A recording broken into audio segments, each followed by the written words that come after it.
በስመ አብ ወወልድ ወመንፈስ ቅዱስ አሐዱ አምላክ አሜን። እንኳን ለጻድቃን ቅዱሳን አቡነ አረጋዊና አባ አርከሌድስ ዓመታዊ በዓል በሰላም አደረሳችሁ አደረሰን።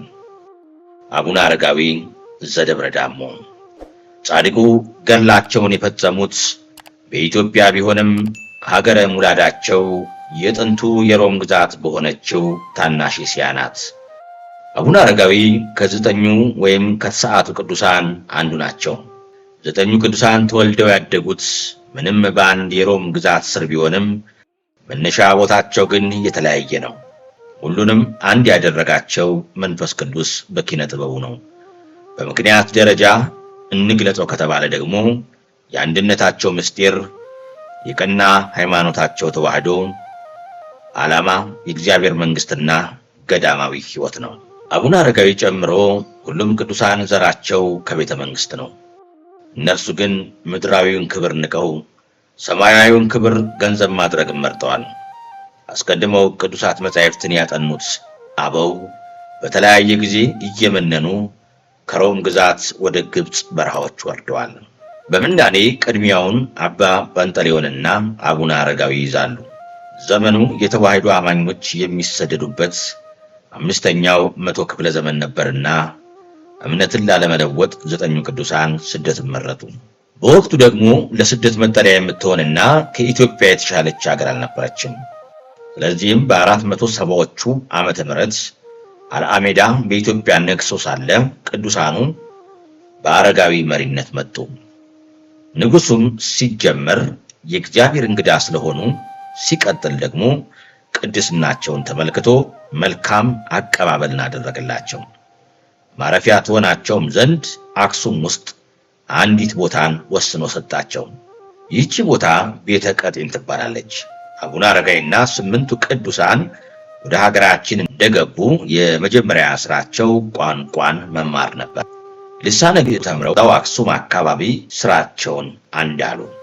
በወቅቱ በአቡነ ሰላማ በአብርሃ ወአጽብሃና በአቡነ ሙሴ ቀዳማዊ የተቀጣጠለው ክርስትና በተወሰነ መንገድ ተቀዛቅዞ ነበርና እነ አቡነ አረጋዊ እንደገና ያቀጣጠሉት። ሕዝቡን በራሱ ልሳን ለክርስትና ይነቃቃ ዘንድ ሰበኩት።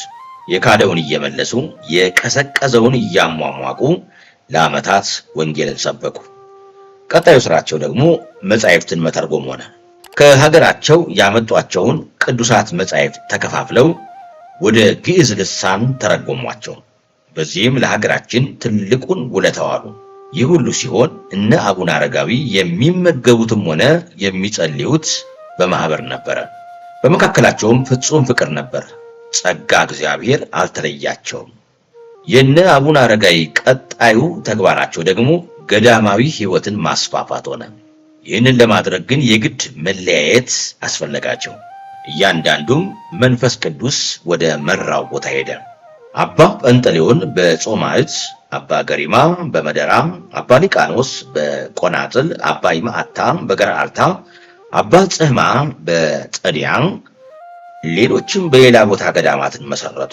አባ አረጋዊ ደግሞ በመንፈስ ቅዱስ መሪነት ምርጫቸው ዳሞ እዛው ትግራይ ሆነ። በሀገራችን ስም አጠራራቸው ከከበረ አባቶች አንዱ እኒህ ጻድቅ ናቸው። ጻድቁ የተወለዱት በአምስተኛው መቶ ክፍለ ዘመን አጋማሽ አካባቢ ሲሆን ወላጆቻቸው ንጉሥ ይስሐቅና ቅድስት እርና ይባላሉ።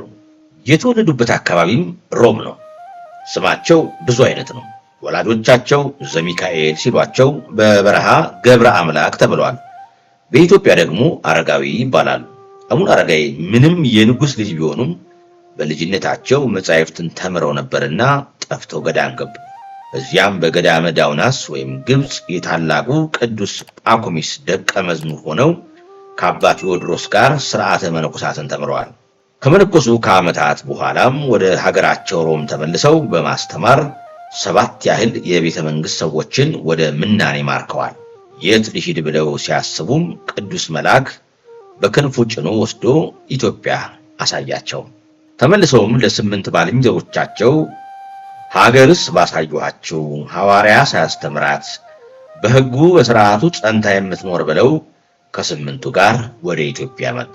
በዚህ ጊዜም እናታቸው ቅድስት ዕድናና ደቀ መዝሙራቸው አባ ማትያስ አብረው ነበሩ።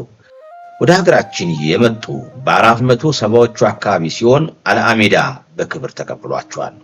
በቤተ ቀጢን አክሱም ተቀምጠውም መጻሕፍትን እየተረጎሙ ወንጌልን እየሰበኩ ቆይተዋል። ለሥራ በተለያዩ ጊዜም አቡነ አረጋዊ በዓት ፍለጋ ብዙ ደክመዋል። በመጨረሻ ግን ደብረ ዳሞን ወይም ደብረ ሃሌሉያን አይተው ወደዷት።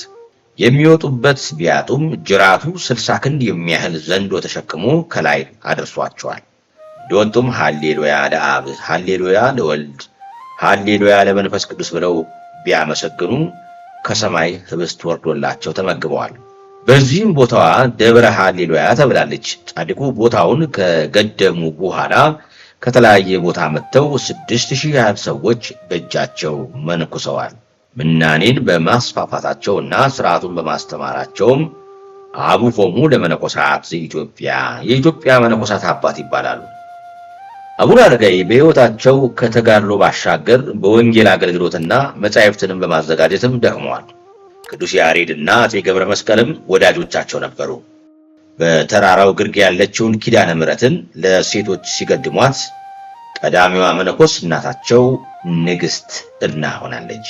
ጻድቁ ንጹሕ ሕይወታቸውን ፈጽመው በተወለዱ በ99 ዓመታቸው በገዳሙ በስተ ምስራቅ አካባቢ ተሰውረው ብሔረ ሕያዋን ገብቷል። ጌታም 15 ትውልድን የሚያስምር የምህረት ቃል ኪዳን ሰጥቷቸዋል። ዛሬ ጻድቁ የተወለዱበት ቀን ነው። በዛሬዋ ዕለት ደግሞ ከምናከብራቸው ቅዱሳን መካከል አባ አርከሌድስ አንዱ ናቸው። በዚህ ስም የሚጠሩ ቅዱሳን በግብፅም በሀገራችንም አሉ። ዋናውና በብዙ መጻሕፍት ዜናቸው የተጻፈላቸው ግን ዛሬ የምናከብራቸው ናቸው። አባ አርከሌድስ ይባላሉ። አባ አርከሌድስ የነበሩት በዘመነ ጻድቃን ሲሆን ሀገረ ሙላዳቸውም ሮም ነው። ወላጆቻቸው ክርስቲያን በዚያውም ላይ ባለጠጎች ነበሩ። አባታቸው ደግሞ መስፍነ ሀገር ነበረ። ቅዱሱን ወልደው በሕግ በሥራ ተሳድገዋል። ለአካለ መጠን አባ አርከሌድስ ሲደርሱ ግን አባታቸው ሞተ። መዋዕለ ሐዘናቸው ከተፈጸመ በኋላም እናት አባ አርከሌድስን ጠርታ ልጅ ሂድና የአባትን ሹመት እጅ አድርግ አለችው። ለመንገድ የሚያስፈልገውን ሁሉ አሰናድታ አገልጋዮችንና ብዙ ወርቅ ለሿሚው አካል የሚሰጥ ጨምራም ልጇን ሸኘች።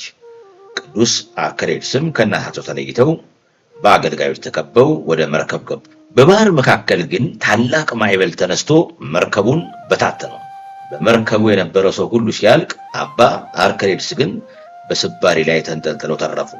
ዋኝተው ወጥተው ወደ ዳርቻ ሲደርሱም ማዕበል የተፋው አንድ በድን ወድቆ ተመልክተው ፈጽሞ አለቀሱ። ወዲያውም በልባቸው የዚህን ዓለም ኃላፊነት አሰቡ። ሹመት ፍለጋ መሄዳቸውን ትተው ወደ ገዳም ሄዱ። ወደ ምድረ ሶርያ ደርሰው በታላቁ ደብረ ሮማኖስ ማዕረገ ምንኩስናን ተቀበሉ። በእጃቸው የነበረውን 200 ዲናር ወርቅም ለገዳሙ አበረከቱ። ለጥቂት ጊዜ በገዳሙ ካገለገሉ በኋላም ጾማይት ወይም በዓት ተሰጣቸው። በዚህ ጊዜም እንግዲህ ወደ ዓለም አልወጣም፣ የሴቶችን መልክንም አልመለከትም ሲሉ ቃል ገቡ። በተጋድሏቸውም በጾምና በጸሎት በትጋሃ ሌሊት ለ12 ዓመታት ቀጠሉ። ጾማቸውም 7 ቀን ነበር። አምላክ ጸጋውን ስላበዛላቸውም ብዙ ድውያንን ፈወሱ። ዜናቸውም እስከ ምድረ ሮም የተሰማ። እናታቸው ሰንደሊቃ የመርከቡን ዜና ከሰማች በኋላ የሞቱ መስሏት አልቅሳ ቤቷን የእንግዳ ቤት አድርጋ በበጎ ምግባር ትኖር ነበርና አንድ ቀን የልጇን ዜና ሕይወት ሰማች። ከደስታዋ የተነሳ ፈጥና ወደ ደብረ ሮማኖስ ደርሳ ልጄን ልይ አለች። ግን ሴትን አላይም ብለው አባ አርከሌድስ ቃል ገብተዋልና ምን ይሁን? ሰንደሊቃም አራዊት ይብሉኝ እንጂ ልጄን ሳላይ አልሄድም አለች። ወዲያው ግን አባ አርከሌድስ ፈቅደዋልና ግቢ የሚል መልእክት መጥቶላት ገባች። ግን ያገኘችው የጻድቁን ልጇን ሥጋ ነበር። ምክንያቱም የፈጣሪንም የእናታቸውንም ልብ ላለማሳዘን እንዲወስዳቸው ለምነውት አርፈው ነበር።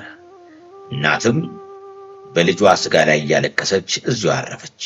አብራችሁ ቅበሩን የሚል ቃል ከቅዱሱ ሥጋ ስለተሰማም አብረው ቀብረዋቸዋል። አምላከ ቅዱሳን ለእነርሱ ካደለው ፍቅራቸው ለእኛም አይንሳን፣ በረከታቸውን የሚያብዛልን አሜን። አነሳስቶ ላስጀመረን አስጀምሮ ላስፈጸመን ለልዑል እግዚአብሔር ክብር ምስጋና ይሁን፣ አሜን።